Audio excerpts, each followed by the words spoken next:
Growing up, actually, there are 6 siblings in our family, I being the firstborn.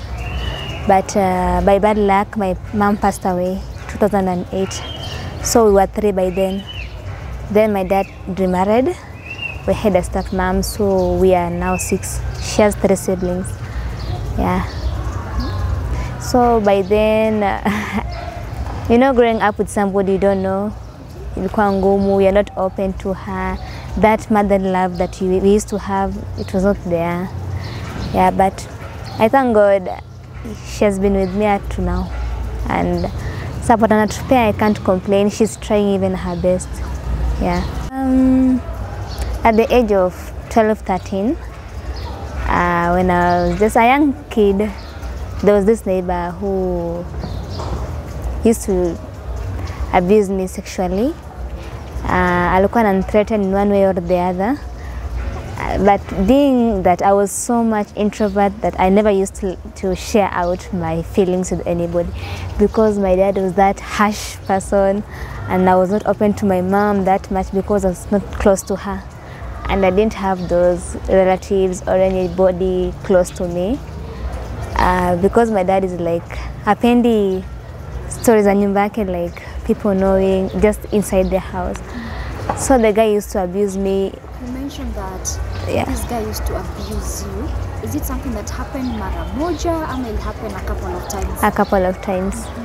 Until one day he just grabbed me into the house and raped me. Okay, he was a new attendant in the plot. And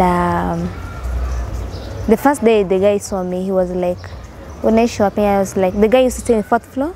We used to stay in 2nd floor. The guy could be like, sometimes nikitoka shule, I used to go for 2 hours. Okay, I was weak in mathematics, so my dad was like, unaenda kwa tishairi kakufunzange kutoka hapo kuja fanya kazi zako za homework, then usaidie mama. I was like, okay.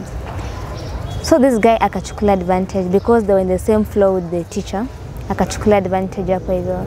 So sometimes he could be like, ukiambia mama yako na kushikanga, ndakufanyia hivi. Alikuwa anakushika wapi?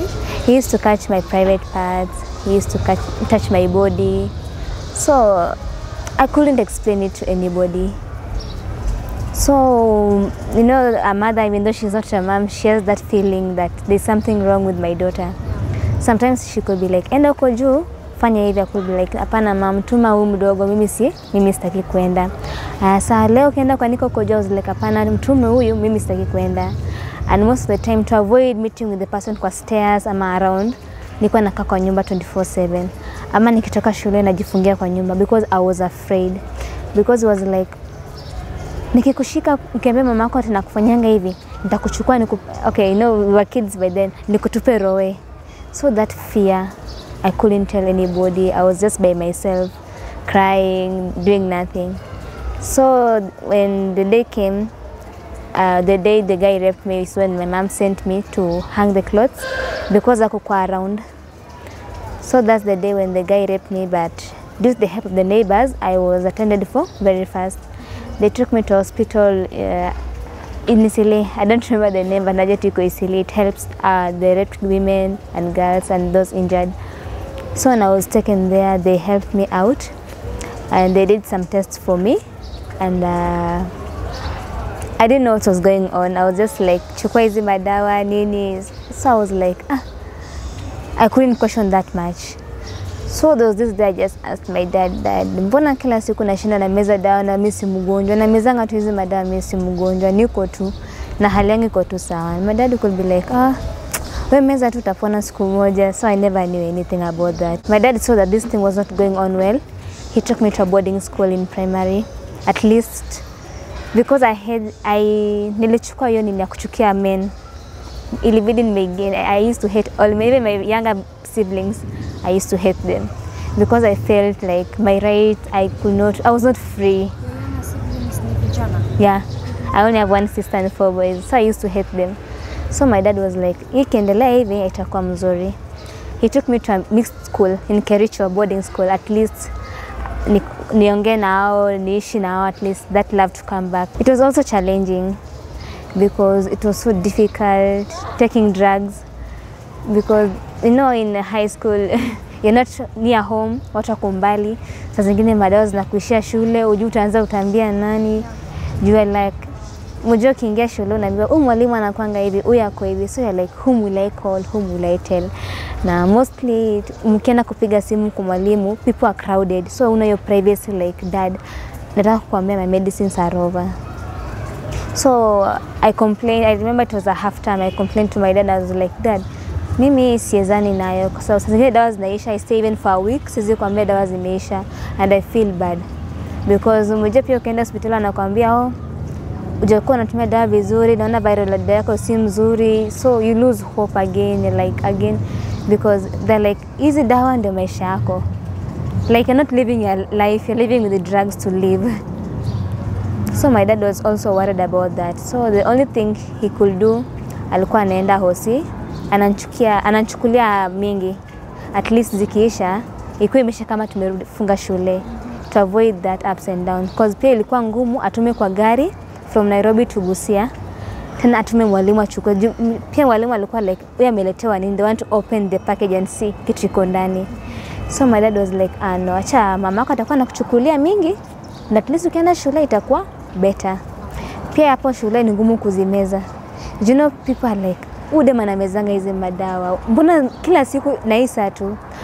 And then it becomes also difficult because sometimes shule kuna maji, hata kukunywa saa zingine ikuwa inakosekana.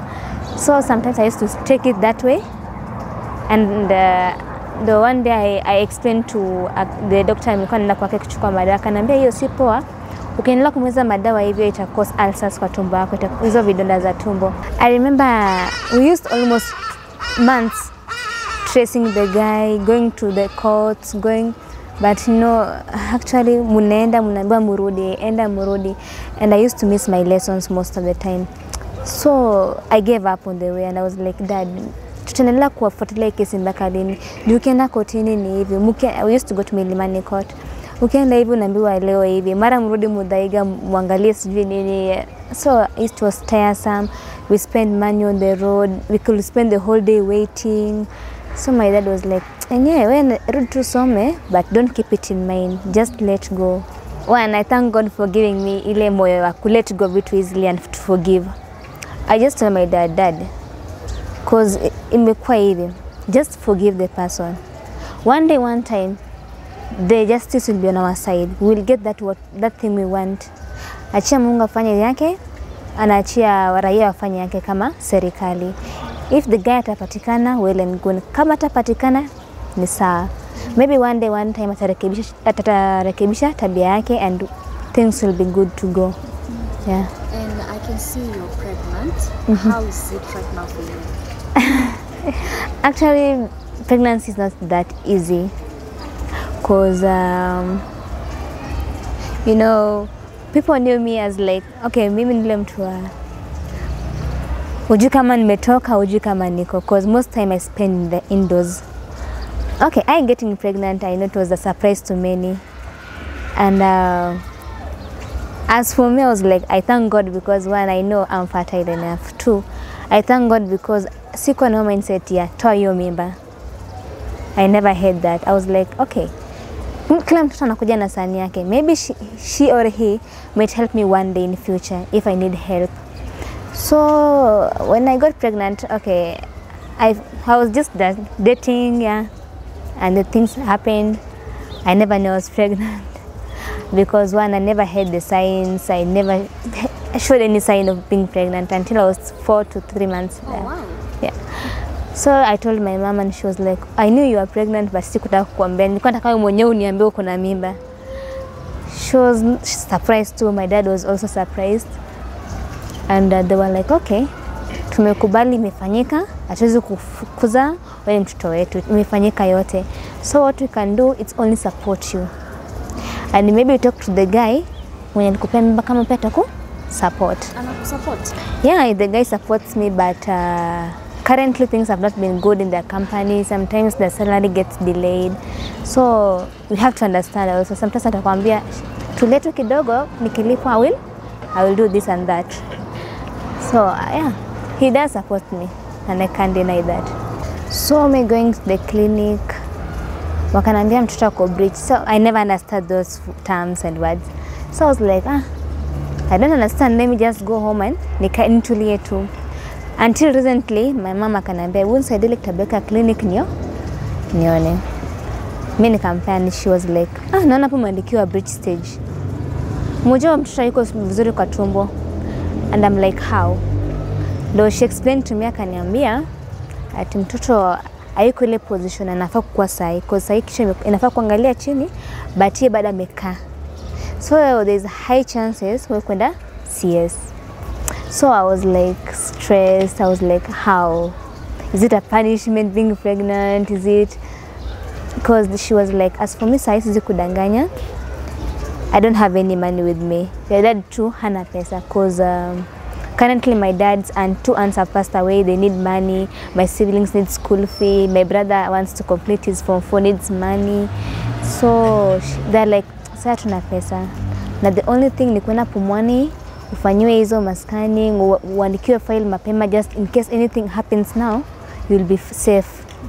So that's the challenge I'm facing now, because I'm like, can the baby turn and be normal like any other kid, just I deliver like any normal person, not through this years? Because though you have Linda Mama, kuna hiya Linda Mama, but there's some cash you need to pay for the theater.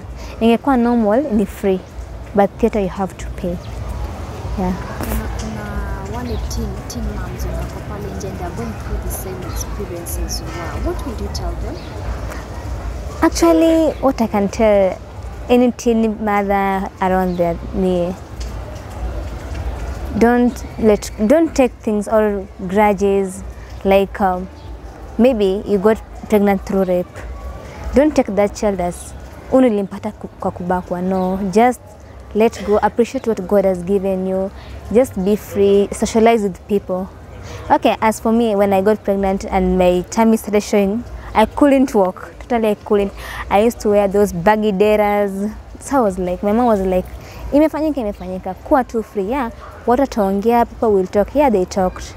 But at long last, God gave me the strength to be firm, and I was more strong enough to be with my parents and my siblings, that I could walk around, I could sit with people, talk, share out my ideas.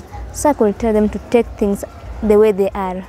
Wasishikilie vitu kwa moyo. You know, the moment unashikilia kitu kwa moyo, it presses you down, inakustigmatize. You're just like, I'm useless in this world.